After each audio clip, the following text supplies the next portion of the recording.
ဘာဝတရားကြီးကထူးတော့ထူးဆန်းတယ်ဗျတခါတလေမှာကျွန်တော်တို့ဒီလိုက်မမီရဲ့အရာတွေမှအများကြီးပဲဒီလိုလိုက်မမီရာတွေကမှတခုအကြောင်းကိုကျွန်တော်ဒီနေ့ပြောရအောင်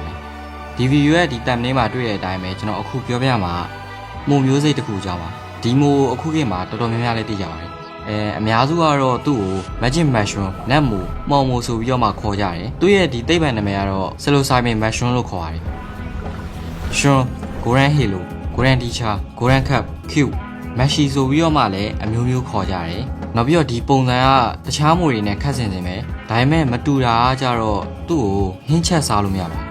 ။ဒီမက်ရှရုံးမှာထူးခြားတဲ့ဒီအာနိသင်တွေနောက်ပြီးတော့ဒီ side effect တွေလည်းရှိပါတယ်။ဒီဗီဒီယိုမှာတော့ဒီမက်ရှရုံးဆိုတာဘာလဲ။ဘယ်နေရာမှာအသုံးဝင်လဲနောက်ပြီးတော့သူ့ကိုသုံးပြီးရင်ဘာဖြစ်တတ်လဲ။အခုလက်ရှိဘယ်သူတွေသုံးနေလဲဆိုတာတွေကိုကျွန်တော်သိထားသမျှပြည့်ပြည့်စုံစုံပြောပြပေးသွားမှာဖြစ်လို့ဒီဗီဒီယိုအဆုံးထိကြည့်ရင်းနဲ့မှကျွန်တော်တို့ရဲ့ဒီ The Talkie Channel ကိုလည်း like and subscribe လုပ်ထားပေးကြပါဦး။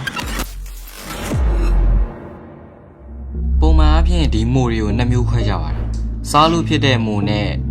စားလို့မဖြစ်တဲ့မိုဆိုပြီးတော့မှာပါ။မိုဖဲကြည့်လို့အစိမ်းရောင်အပြာရောင်ဖြစ်နေရင်စားလို့မရဘူး။အစိမ်းရှိရလို့အများအပြားသိကြတယ်။ဒါပေမဲ့ဒီ Magic Mushroom ရဲ့ဒီအတွင်းသားကအပြာရောင်ရှိတယ်။ဒီပြာရောင်ကြောင့်မလို့ပဲရိုးရိုးမိုတွေလိုမျိုးချက်စားလို့မရဘူး။ဆိုတော့ဒီ Magic Mushroom ဆိုတာစားဖို့မသင့်တဲ့မိုရိုင်းတစ်မျိုးပါ။ဒီမျိုးစိတ်ပေါင်း180ကျော်ရှိပြီးတော့မှဒီကဘာအနက်နေရာတော်တော်များများမှာပေါက်ပါတယ်။ Psilocybin Cubansin မျိုးစိတ်ကတော့ဒီအတွေ့အကြုံများတယ်။နောက်ပြီးတော့ဒီအဆေးဖြစ်လဲသုံးကြတယ်။အစွမ်းထက်ဆုံးမျိုးစိတ်ကတော့ Psilocybin Azarensis မျိုးစိတ်ပါ။ Magic Mushroom ရဲ့ပုံစံကတော့ရိုးရိုးမိုတွေနဲ့မကွာပါဘူး။အရွယ်အစားကလည်းပုံမှန်မိုတွေလိုပဲ။တခြားမိုတွေလိုဆူဆွတ်တဲ့ဒီရာသီဥတုတွေကိုကြိုက်တယ်။ဒါကြောင့်မလို့လဲပူနွေးဆူဆွတ်တဲ့အပူပိုင်းနဲ့နောက်ပြီးတော့ဒီတမာပိုင်းကဘာဒေတာအများစုမှာပေါက်တယ်။အပူပိုင်းဒေတာမှာမိုးရသည်ဆိုတွေ့ရတဲ့ပြီးတော့မှတမာပိုင်းဒေတာမှာတော့ຫນွေကုံနဲ့ဒီစောင်းဥပေါက်တွေမှာတွေ့ရတဲ့အဲ့ဒီဒေတာတွေမှာဒီတရိတ်ဆန်တွေနဲ့ဇရက်မြေတွေပေါ်မှာပေါက်ပါတယ်ဒီတရိတ်ဆန်တွေရဲ့မစင်တွေနောက်ပြီးတော့ဒီတစ်တုံးအဆွေးတွေ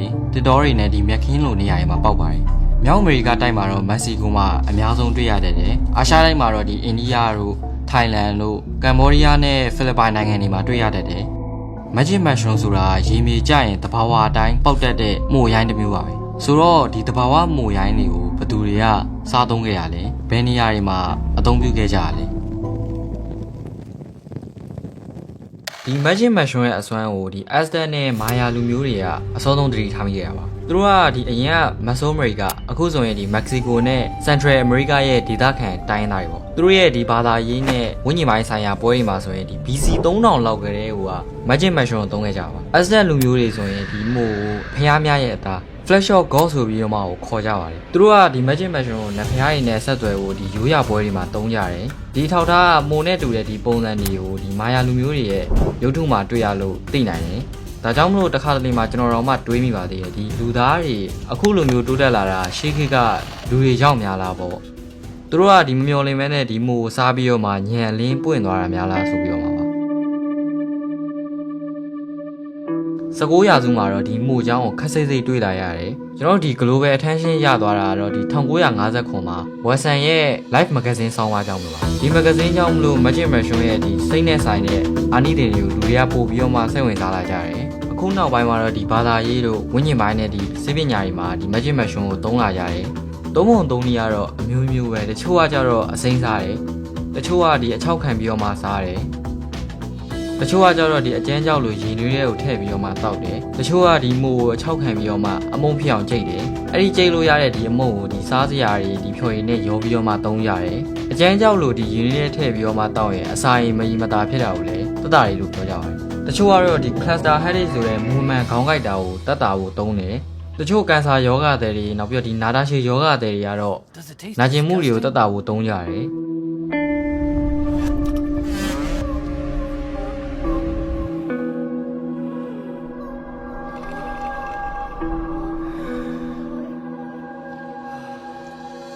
်နောက်ပြီးတော့ဒီ Neurotic Patch နဲ့ Magic Mushroom ကိုရောသုံးတဲ့ဒီကုထုံးကဆေးလိပ်ဖြတ်တဲ့သူတွေအတွက်ထိရောက်တယ်။ပုံမှာပါတဲ့ဒီ Psilocybin တက်ကအရက်နဲ့ဒီဆေးလိပ်ဖြတ်တဲ့သူတွေကိုတက်မှတ်မှုနည်းပြီးတော့မှ Set Control ရအောင်ကူညီပေးနိုင်တယ်လို့ပြောကြတယ်။ဒါကြောင့်မလို့အခုနောက်ပိုင်းမှာဒီ Psilocybin ကိုဒီဆေးမုံတွေနောက်ပြီးတော့ဒီဆေးပြားနဲ့ဒီကပ်ဆူးဆေးတောင်ပုံစံတွေနဲ့ပါထုတ်လာကြပါတယ်။အသုံးများတာတော့ဒီ Microdosing ဆိုတဲ့နည်းပါ။ Magic Mushroom ကိုနည်းနည်းစီရချားဆိုင်နဲ့ Microdosing ကိုလုပ်ကြတယ်။န ည်းနည်းစီဆိုတာကျွန်တော်တို့ဒီ3နေကြတဲ့ဒီ5% 10% လောက်ပေါ့ဒီနည်းကခုနောက်ပိုင်းမှာတော်တော်လေးကိုခေစားလိုက်လို့ပြောပါမယ် microdose လုပ်ပြီးတော့မှဒီမို့ကိုတစ်ခါလောက်စားကြည့်ုံနဲ့စိတ်ကြယောဂတွေကိုတတ်တာတယ်စိတ်ဘူးတက်တာတွေကိုလည်းယောသွားပြီးတော့မှဒီစိတ်အခြေအနေကိုပို့ပြီးတော့မှကောင်းသွားတယ်ပို့ပြီးတော့မှလည်းနေလို့ကောင်းသွားတယ်စိတ်တည်ငြိမ်စေရဲ့ဒီအကျိုးကျေးဇူးတွေကိုလည်းခံစားရတယ်လို့ပြောကြတယ် trauma ရဘူးတဲ့သူတွေလည်း trauma ပြန်မပေါ်အောင်လုပ်ပေးနိုင်တယ်ပုံမှန်အားဖြင့်တော့ဒီတစ်ပတ်ကို2ကြိမ်4ကြိမ်ရနေပြီးတော့မှလပိုင်းအထိဆွဲစားကြပါတယ်လူအများစုကတော့ဒီမိုယောဂဝေဒနာတွေတက်တာဖို့ပြီးတော့မှလေးလာသင်ယူရတာလွယ်ကူဖို့လည်းသုံးကြတယ် Harvard University မှာတော့ဒီဘာသာစကားတက်လွယ်အောင်အမြင်ပိုင်းသင်ချာတွေတက်လွယ်အောင်ဆိုပြီးတော့မှသုံးကြပါတယ်စလိုဆိုင်ပင်မရှွန်းစားပြီးရင်တေချာတာကတော့အသိမြင်တွေပြောင်းလဲစေရပါပဲပုံမှန်မြင်နေကြတဲ့ဒီထူးခြားတာတွေကိုမြင်မယ်ထင်အောင်ထင်မှားတွေပဲမြင်နေတာတော့မဟုတ်ဘူးပေါ့မြင်နေကြမဟုတ်တဲ့ဒီအယောင်တွေပုံသဏ္ဍာန်တွေဒါမှမဟုတ်ဒီမရှိတဲ့အရာတွေကိုအာရုံခံနိုင်တဲ့သဘောပါဒါတွေကဒီတကယ်လက်တွေ့မှာဖြစ်မနေတာကိုလည်းဒီစိတ်ကသိနေတယ်ဒီလိုအခြေအနေကို trip ဆိုပြီးတော့မှခေါ်ကြပါအဲ့ဒီလိုမျိုးဒီ trip ဖြစ်နေတဲ့အချိန်မှာဒီတခြင်းတွေကိုနားထောင်မိရင်အကြားအယုံတွေပို့ပြီးတော့မှကောင်းလာတယ်တာမန်အခြေအနေမှာမကြားရတဲ့ဒီပဲ့တင်တန်တွေဒီအတန်အနှင်းမြင့်တွေကိုပို့ပြီးတော့မှကြားလာရတယ်။ဘာတန်ရဲလို့တော့တိတိကျကျမပြောနိုင်ဘူးဆိုရင်လည်းဒီ trip တဲ့ခံစားချက်ကိုတော့ပို့ပြီးတော့မှကောင်းစေပါတယ်။ဆိုလိုတာဒီရှိနေပြီးသားဒီကဘာကြီးရဲ့ဒီဂီတတန်ကိုဒီအခိုက်တန်တွေမှာအပြည့်အဝခံစားမိရပါ။ဒီအတွေ့အကြုံကို Magic Music Experience လို့လည်းခေါ်ကြပါတယ်။ Heroic Dose ရဲ့တက်ရောက်မှုကတော့ကိုယ့်ကိုယ်ပြန်ပြီးတော့မှမြင်တာပါ။ကိုယ့်အတအကိုပြန်သိရမျိုးပေါ့။ဒီလိုအခြေအနေမှာကိုမမြင်နေတာတွေလည်းမြင်ရနိုင်တယ်။မြင်ဖို့အစင်းနဲ့မဖြစ်သေးတာတွေလည်းမြင်ရနိုင်တယ်လို့မှဒီမကောင်းတဲ့အတွေ့အကြုံတွေကိုလည်းတွေ့ရနိုင်ပါတယ်။ဒါမျိုးကိုဒီ battery ဆိုပြီးတော့မှခေါ်ကြပါတယ်။တယောက်နဲ့တယောက်ကမတူနိုင်တာမလို့ဘာတွေကြုံရမလဲဆိုတာကိုကြိုပြီးတော့မှမခံနိုင်ပါဘူး။ထူးရတာတခုကတော့ကျွန်တော်တို့ဒီကြုံရတာတွေအကုန်လုံးကိုပြန်ပြီးတော့မှမှတ်မိနေရပါOr this was the most incredible experience I had ever had in my life. Ego dissolution process ကတော့ဒီ slow cycling စားပြီးရင်မိနစ်20နာရီဝက်အတွင်းမှာကြုံရတတ်ပါတယ်။တရားသဘောနဲ့ပြောရရင်တော့ဒီရုံနဲ့နံကွဲသွားသလိုမျိုးပေါ့။ကျွန်တော်တို့ဒီအခုလက်ရှိအနေထားကနေခဏလောက်လွတ်သွားတာမျိုးပါ။ Noetic experience လို့ခေါ်တဲ့တစ်ခုခုကိုထဲထဲဝင်ဝင်သင်ယူရလိုက်တာမျိုးလည်းကြုံရတတ်ပါတယ်။ဒါကလည်းဒီအမှန်တရားတစ်ခုကိုသိလိုက်ရတာလည်းဖြစ်နိုင်တယ်။ကိုယ်အကြောင်းလည်းဖြစ်နိုင်တယ်လို့မှဒီကဘာကြီးရဲ့အကြောင်းလည်းဖြစ်နိုင်ပါတယ်။ဒါကတော့ဒီ Magic Mushroom user တွေကြုံရတဲ့ဒီစိတ်နဲ့ဆိုင်တဲ့ general process ပါဆိုတော့ဒီမိုစားမိရင်ရောဘာတွေဖြစ်မလဲသူ့ကိုဒီအစိမ်းစားမိတယ်ဆိုရင်တော့ဒီပြုတ်ခြင်းအန်ဂျင်နာတွေဖြစ်မယ်ခေါင်းကိုက်မယ် body temperature တွေတက်မယ်အသက်ရှူတွေမြန်လာမယ်ချွေးရက်များပြီးတော့မှချမ်းတုံနေမယ်နောက်ပြီးတော့ဒီမျက်နှာတွေလည်းနီလာမယ်မျက်စိတငယ်ရင်ကျယ်လာမယ်အိတ်ငိုက်မယ် heart rate နဲ့ blood pressure ပါတက်လာပါလိမ့်မယ်အစာစိတ်သိရင်ဖြစ်တာတွေနဲ့ဒီခက်စင်စင်ခံစားရပါမယ်ဒါတွေကတော့ဒီ Magic Mushroom ကိုစားပြီးလို့4နာရီကနေ6နာရီလောက်အတွင်းမှာခံစားရမှာပါဒီတိုင်းစားမိရင်မိနစ်30လောက်မှာသူ့ရဲ့ဒီအာနီးတင်တွေစပြီးတော့မှပြရမယ်ငင်းညိုလိုဒီရင်သွေးချမ်းလိုလှုပ်တော့ရင်တော့9မိနစ်10မိနစ်လောက်ဆိုရင်စသိတာတယ်ပုံမှန်ကျန်းမာရေးရှိတဲ့သူဆိုဒီများများစားမိရင်လည်းမသိနိုင်ပါဘူးတေလောက်တဲ့အထိတော့ဒီမူကအစိမ်မပြင်းပါဘူးအလွန်ဆုံးတော့ဒီတရက်လောက်ပဲဝေဒနာတွေခံစားပါလားကိုခံအားနဲ့တော့ဒီဝမ်းပြတ်တာကြွက်တက်တာအကြောက်လွန်တာတွေနောက်ပြီးတော့ဒီထိတ်လန့်တာတို့ဒီလစ်တာတို့တက်တာလောက်ထိတော့ဖြစ်နိုင်ပါတယ်ဒါတွေကဒီစားတဲ့ပမာဏနဲ့ဒီယောဂအခန်းရှိမရှိပေါ်မူတည်ပြီးတော့မှဖြစ်တတ်တဲ့ဒီဝေဒနာတွေပေါ့ဒီ microdosing လုပ်ပြီးတော့မှသုံးတဲ့သူတွေကတော့ mental disorder တွေကိုတတ်တာတယ်စိတ်ကျန်းမာရေးကူထုံးတွေမှာတစ်ခါလောက်သုံးရုံနဲ့သိတာပါတယ်စိတ်ကြယောဂလက္ခဏာတွေကိုတတ်တာတယ် PTSD လို့ခေါ်တဲ့ဒီ trauma ဖြစ်ပြီးရဲ့နောက်ဆက်တွဲဒီဝေဒနာတွေကိုတတ်တာတယ်လို့ပြောကြတယ်ဒါတို့ဒီ Elon Musk ကတော့သူ့ရဲ့ဒီ interview မှာ refer လုပ်ပြီးတော့မှပြောထားပါတယ် way better for treating depression than a lot of like the SSRIs. Elon Musk အပြင်ကမှဒီ Steve Jobs တို့ Jim Carrey တို့ Mike Tyson တို့လိုတကယ်ကဘာတိလူတွေကလည်းဒီ Magic Mushroom ကိုသုံးတဲ့အကြောင်းကိုဒီ public မှာထုတ်ပြောထားကြတယ် God, man, mushrooms is just God to me. Yeah. What's going on? We taking these. I'm a slow down, Mike. I'm unadulterated. You know what? I'm gonna take one of these motherfucking ears. Burning love. I'm high as fucking giraffe pussy, and that's high. I smoke the pipe. We sit down on the floor, on the mattress, and smoke it, and it hits me, boom. သူပြောတာဒီအဲ့ဒါတွေသုံးပြီး browsing play ရင်ပြိုင်ဘက်ရဲ့ဒီတိုက်ခွက်တွေကိုကြိုပြီးတော့မှမြင်နိုင်လို့ပြောတယ်ဒါကလည်းမဖြစ်နိုင်ဘူးဆိုပြီးတော့မှလည်းအပြတ်မငင်းနိုင်ဘူးဘာလို့လဲဆိုတော့ဒီမိုထဲမှာပါတဲ့ psychedelic ဓာတ်ကကျွန်တော်တို့ရဲ့ဒီကိုယ်ထဲကိုရောက်ရင်စလိုစင်ဆိုတဲ့ဓာတ်ဖြစ်သွားတယ်စလိုစင်ဆိုတာကဒီစိတ်ပိုင်းဆိုင်ရာဂုဏ်သတ္တိရရှိရဲ့ဓာတုပစ္စည်းတစ်မျိုးပဲဒီစလိုစင်ကကျွန်တော်တို့ဒီအုံနောက်ထဲက serotonin receptor တွေနဲ့ချိတ်ဆက်မိရယ် ဒီတော့ဒီအုံနောက်ရဲ့ neuroplasticity ကို boost လုပ်လိုက်တယ်တကယ်တော့ကျွန်တော်တို့တွေကဒီအုံနောက် capacity ကိုပုံမှန်အားဖြင့် 40% လောက်ပဲထုတ်သုံးနေရပါ Magic Mushroom user တွေကတော့ဒီ 80% ထိကို level up လုပ်ပြီးတော့မှသုံးနိုင်ပါတယ်ဒီတော့ထူးဆန်းတာတွေဖြစ်လာတာပေါ့ perception တွေဒီ mood တွေပြောင်းသွားတယ်ဒီတွင်ဖန်တီးနိုင်စွာနဲ့ဉာဏ်ကုန်မြူးလာတယ်အမြင်အာရုံတွေနောက်ပြီးတော့ဒီအကြားအာရုံတွေနဲ့ဒီစိတ်ခံစားချက်တွေပို့ပြီးတော့မှဖွံ့ဖြိုးလာတယ် Magic Mushroom user တွေကဒီတခါမှမတွေးထားတဲ့အကြောင်းအရာတွေကိုတွေးမိလာမယ်အတွေးစမ်းနေနောက်ပြီးတော့ဒီခံစားချက်အသစ်တွေပေါ်လာလိမ့်မယ်တချို့ကတော့ဒီဝိညာဉ်ပိုင်းနဲ့ဆိုင်တဲ့အတွေ့အကြုံတွေတောင်မှကြုံတွေ့ရတယ်လို့ပြောကြတယ်တာမန်အားဖြင့်ကျွန်တော်တို့ဒီမမြင်နိုင်တာတွေကိုမြင်ရလာမယ်မကြားနိုင်တာတွေကိုလည်းကြားလာမယ်အတွေးခေါ်တွေလည်းပို့ပြီးတော့မှလေးနက်လာပါလိမ့်မယ်ကိုယ့်ရဲ့ဒီခန္ဓာကိုယ်ကဒီ positive attitude တွေလည်းဝင်လာမယ်အာယုံခံနိုင်စွမ်းတွေလည်းတက်လာရလို့ဆိုရတယ်ဒီလိုမျိုးစိတ်ကလွတ်လပ်နေရကြောင်းမလို့ပဲဒီ Magic Mushroom user တွေက spiritual ဘိုင်းတွေနောက်ပြီးတော့ဒီ universal ဘိုင်းတွေမှာ connection ရှိရလို့ပြောကြပါတယ်ဒီ Magic Mushroom သုံးနေတဲ့အချိန်မှာစေကူးရင်ဆန်းဆန်းပျော်စရာတွေကြုံရတတ်တယ်နောက်ပြီးတော့ဒီစัจ java နဲ့တရားတွေဖြစ်နေတယ်လို့လည်းခံစားရတယ်ဒီလိုမျိုးဒီ boundless experience ကပျော်ဖို့ကောင်းတဲ့လိုမျိုးကြောက်စရာထိတ်လန့်စရာလည်းဖြစ်နိုင်ပါတယ်ပုံမှန်အားဖြင့်တော့သူ့ရဲ့ဒီ process က Magic Mushroom user တွေကဒီလက်ရှိအချိန်နဲ့နေရာကနေ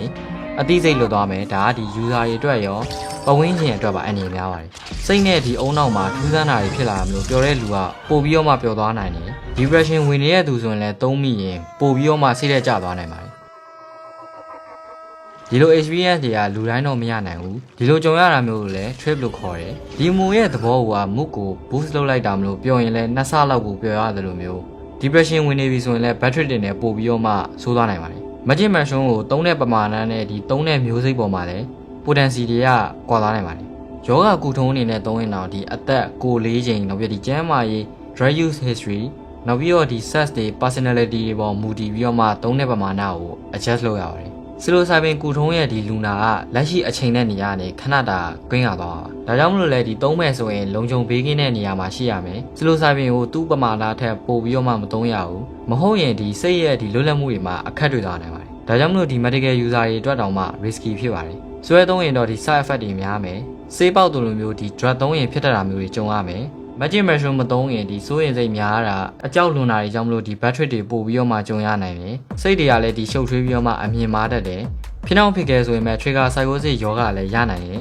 ။ Magic Mushroom ကြောင့်မလို့ဒီအသက်ဆုံးရှုံးတာမျိုးမရှိနိုင်ဘူးဆိုရင်မဲ့ဒီ trip တွေကြောင့်မလို့တချို့သူတွေကိုသိစေနိုင်ပါတယ်။ကျွန်တော်တို့ဒီ trip ဖြစ်နေတဲ့အချိန်မှာအသိစိတ်လွတ်သွားပြီးတော့မှထင်အောင်ထင်မှားတွေဖြစ်တာကြောင့်မလို့ပါ။